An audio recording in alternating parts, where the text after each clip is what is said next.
All right, well, we got back to it actually yesterday. Really good spirits, had good weather yesterday, a little cool today, a lot of wind, but kids really practiced hard, had good energy. We've had really good spirits out there, so it's been fun to be back at it because you go so long without it that you kind of want to get back out there and get started. A little bit out of shape, didn't feel like they were conditioned well enough, so we've had to condition a little more, but we'll continue to do that moving forward. And let them play their way kind of back into shape. We do have 3 guys that are looking. I know you guys will ask about it anyway, so I'll address it. Shakiri, Rico McGraw, and Juwan Briscoe that are looking to transfer. I don't think they've decided exactly where they're going yet, but we wish those guys nothing but the best. They've been good to Georgia. They worked really hard, and we wish them success as they move on. But other than that, I'll open it up for questions. Also, 2 guys we saw at different positions, Rashad and Michael Barnett. Are they trying those again? Rashad more because of our depth at defensive back. We feel like that's probably where he's going to be permanently. And then, with Tay being a linebacker, Tay's been doing a good job. We feel like we can move Rashad back to safety at DB. And, we're probably going to need some extra DBs this game because of the style of play that TCU has. So Rashad's back there working at defensive back. And then Michael Barnett, that's kind of what we wanted to do, as you know, before.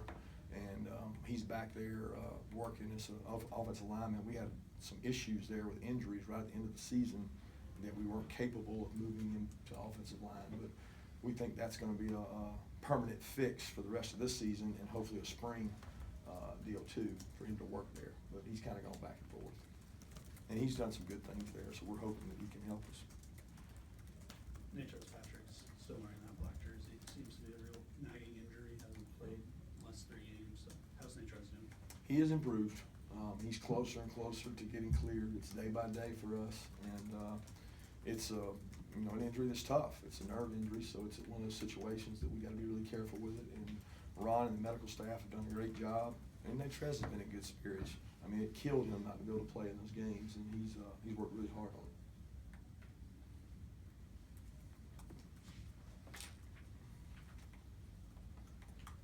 Were there any other guys you're trying at new spots for the bowl?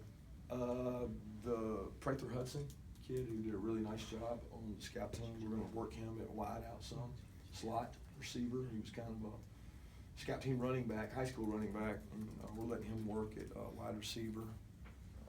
I do not think anybody else trying anything new with.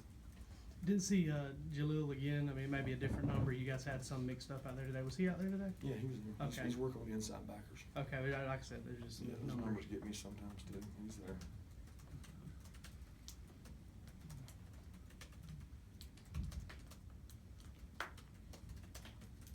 Kirby, has been any word yet from guys like Nick Chubbs and Michelle about whether they're going to stay here or go pro?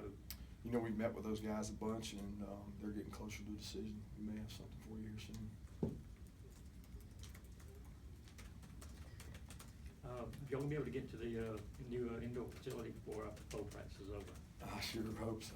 I don't think we're trying to get where we can do some walkthroughs in there, but there's a lot of code and other things there going on. So it's one of those things that we have to go day by day, and we're fighting. We can't practice in there. They don't have everything completed, but we hope to be able to use it just for inclement weather and things like that. And they're working with us. The construction. It's going to be rain, I think. Yeah, coming up. Right. And we can't practice in there. We know that. But we hope to be able to get some walkthroughs in there. Kirby, you all were able to announce the signing of DeMarcus Hayes. What does he bring? Where do you see him fitting in? Is he, since he's a JUCO guy, is he an immediate impact kind of guy? Well, you certainly hope so. We hope anytime you get a JUCO guy that'll be able to help us. He's a kid that we thought we would develop well, and we're still in the process of getting him admitted and everything.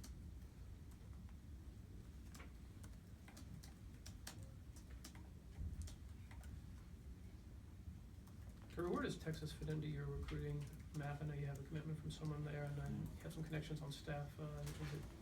How do you look at that state? I look at it as a very fertile, great high school football. Love to recruit there, but obviously we can't make hay going that far away from home. So when we have interest expressed, then we go and we seek out. There's historically been some really good players here at Georgia from Texas, so I think the more kids travel and the more social media is, and these recruits talk across the states and all, that you'll get more and more of it, but we're not gonna make a habit out of going that far away. Do you feel like A&M, when they joined, it kind of Yeah. opened that up even more? Yeah, I was talking to some high school coaches out there, and they said that, or even Gary at the press conference was saying that the SEC has kind of opened up the recruiting base out there for the SEC teams. So it didn't just help Texas A&M. You know, all the kids get to watch the SEC network. They get to see the SEC play every Saturday on CBS. So it's made it easier to recruit, but obviously a little better for the West teams. Kirby had a couple guys that made all SEC freshman team, and nobody made the coaches all SEC team. Do you think they're missing the boat, the coaches, or does that seem about right this year? Well, first of all, I'm not allowed to vote on our guys. Sure, I know. So you get to vote around it, and they're the same way, so it all ends up equal. But that's not something that I get into a whole lot. You know, I'm not into arguing or debating that kind of thing. I think that's it's usually a team award, because the team that plays the best, a lot of those guys get the awards, and we got to do better as a team. When you look back over the season, how far along have freshmen like Tyreek and Nicole come along at that position? Yeah, you know, I think Tyreek especially has he played that position his whole life, so it was an easier transition. He's developed at the nickel star position that Mo plays. That's really where he's grown the most. He continues to work hard. You talk about a special teams guy that's been a demon. He's really been a good special teams player. He's a good tackler. And then Miko's had a tougher transition because he's playing a position he didn't play all his life. And he's gotten better, and he's shown improvement, but he has to continue to work at that, and he grinds every day. I'm really proud of the way he works. Do you feel like these next 2 weeks of practice is a real opportunity for guys like him to be able to maybe get on the field against TCU? Well, I mean, with some of the guys leaving, some of the guys' departure, it's going to put him that much closer, you know, so he has to get the reps and get the work. But it's open competition out there right now, because we got so many guys that are in right there even with other guys. And when you have this much time to practice, everybody's getting reps. So we get to watch the ones, the twos, the threes. It's exciting to see some of these young guys go out and compete. And they enjoy it. It makes practice more fun, because those guys really love playing because they hadn't been able to play. How much does that help when you go to a bowl game, you get those extra practices for those young guys that maybe don't get a chance to work as much during the fall, you know? It's awesome. I mean, they get to go. I mean, I've been watching kids on our offensive scout team make plays against our defense, and now they get to go out and compete against the other guys, the twos and the threes. And we had kids today make some plays, and I was just enthused. I was really excited for them, and I think the more they do that, the more confidence they get. They kind of go into off-season workouts with a little juice, a little energy, and it makes the future bright, which I really believe it is here, and it excites me when I see those guys do that. So we had some guys out there today make some plays, and we put them in situations where it's, hey, we're going to go red zone, ones against one, we're going to see who scores, things we got to really work on, and they've done a good job of that. Back to the question about indoor, you and Josh talked about if weather comes into a factor of maybe Flowery Branch or somewhere like that to try to make sure you don't lose a day. We've thought the last couple of weeks about it. There is a process, a waiver process you have to do. So we have to wait until closer to, because there's a window. You have to get a waiver, just like we did to go to the Georgia Dome. So that's a situation that we've already thought about, addressed, and got planned for should it occur. Coach, in your experience dealing with guys that do consider their NFL decisions, how do you evaluate the information that they get back on that? Well, I'll be honest with you. I got a lot of respect for Coach Saban in that regard. So, you know, when I've had that experience for the last 9 years. I think we've had 22 underclassmen come out, and that may not be exactly right. Don't quote me on it, but like 22 in 9 years. And when you do that, there's a process you go through, and it's an information gathering process. I have to be really careful that I'm not a recruiter, because that's not what's best for these young men. You know, they have to make the decision. Their families have to make the decision. All I can do is arm them with information. And I think if you educate them properly, then most of the time you make good decisions. And it's a tough process. So you have to go through it and make sure you give them good information. We have an outside source that helps them with that decision and gives them information. And I think anytime you do that, then you live with the decision they decide. And I will support anything they decide. So within that, is it like a case-by-case basis, just based on the specific player? Yeah, absolutely. I mean, it really is a case-by-case basis, because each individual has to make an individual decision for themselves. and their family. And, you know, you come across guys that are really special, that make decisions based on the team and themselves, and I think that's when you have special teams. You know, when you have guys that are committed to the process of what we're gonna do and getting better, and they have confidence in the direction that we're headed, and when you got that, you got something special. You know, first couple of years with Alabama, we had some guys come out who probably shouldn't, and that culture changed as we stayed because the education got better, and that's what we're hoping to achieve here. Do you anticipate any other players possibly transferring aside from the ones you've already mentioned? I don't ever anticipate anybody transferring. I mean, I don't foresee that happening, but I don't know. You know, this is the time of the year. It's that time of the season, and we'll support those guys every way we can. Did your stipulations and everything on that, is it the same as in the We previous haven't cases? even got to that point yet. They haven't even requested places, and I think Shakiri's going to a junior college, you know, where it's completely different. So we haven't even got to that point yet. We'll cross that bridge when we get to it. Is everyone in good academic standing coming out of finals and all that? Well, we don't have all the grades back yet, so we don't know yet. We'll finalize the grades on Monday, and that's the biggest thing we're waiting on several guys. What is Kirby Choate's status? Kirby Choates is working on his academics, and he has been up until all the way through finals, and he'll decide whether or not he wants to return, which he may be looking to transfer as well. If you were saying anticipate one, there's one that could happen, but he has not come to see me about it. Last question? Did you may have mentioned this earlier, Michael Chigbu, didn't see him out there Yeah, today? Chig is injured right now. Right, okay. Chig is doubtful. As a matter of fact, he's probably out for the bowl game. He had some stuff in his knee, he had to get cleaned up, and he's probably not gonna be with us for the bowl game. He's gonna be out. So when you say cleaned, he had like a minor surgery? You get it cleaned up? Yes, sir. Getting some things cleaned up, some cartilage cleaned up. Before I finish up, guys, I would like to just say we got, you asked when it would be soon. It's now. We got some guys that want to come in and make a statement. And first thing I want to say about these guys is it's really special when you get around a special group that care about a place that I really care about. And regardless of their decision, which you know all four of them have decided to stay and want to come back, and it means a lot to me when guys do that. And I think each one would tell you, and I'm gonna let you guys talk to them after we get done. I think each one would tell you that they handled it the right way. They got a lot of information. They used all the resources that our university provides, and they made the decision. I particularly tried to stay out of the decision making and just get them guys in and get these guys information. And I think they did a nice job of that. But what we'd like to do right now is have each one come up and make a comment about their decision, and then afterwards we'll let you guys visit with them out in the atrium. Okay. Who's up first? Who's nerve? Who's got the best nerve? There you go. Nerve, that's nerve. I like that.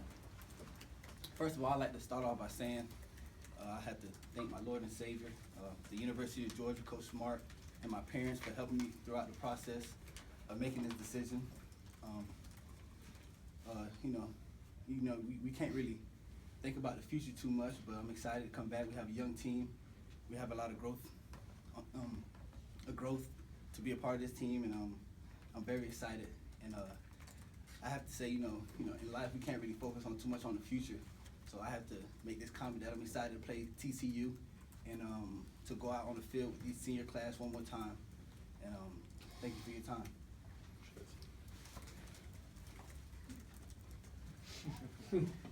Well, like Sonny said, thank God, thank my parents, Coach Smart, all the coaching staff.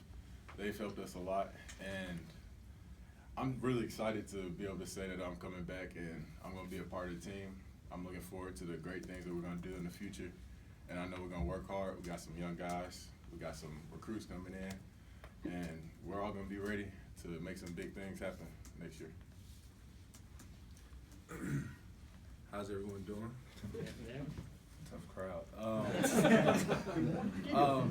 Well, first, I'd like to say thank you to the University of Georgia for just allowing me to be in this situation. It's definitely a blessing. But yes, I decided to come back also, like Coach said, and I think it all started my last game in Sanford. Even though it wasn't the results that we wanted, I was kind of getting a little teary-eyed before the game, looking at all the young guys and just seeing how far they came. And being an outside linebacker, man, your D line is like your brothers, and We got a young D-line, man, and I was just, it'd be so tough, you know, leaving those guys. I want to come back and lead them one more time, and that's basically it, man. So thank you, and I'm excited about this upcoming season. Same goes for me. You know, I'm excited about coming back. I'm thankful for everything, coaching staff, you know, friends, family that helped in this process. And kind of like Bill, you know, the last game didn't go how any of us wanted it.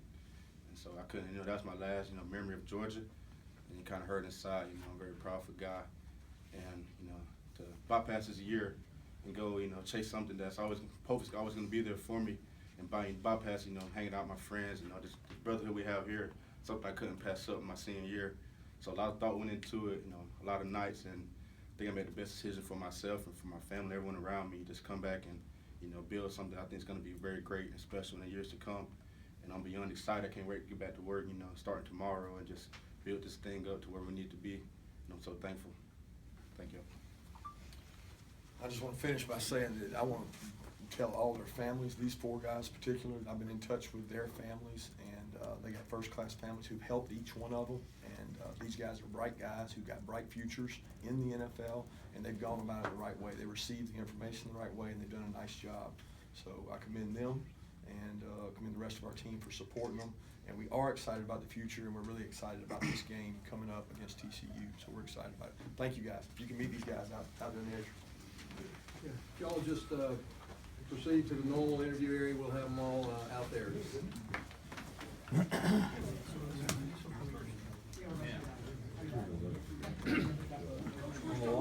Transfer story done, NHL story done, forwarded out to social media.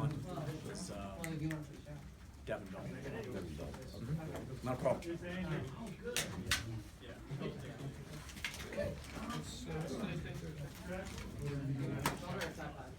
I'll do the shoulders. Are we gonna be in one spot? I know where Maybe we're at. one spot in this truck.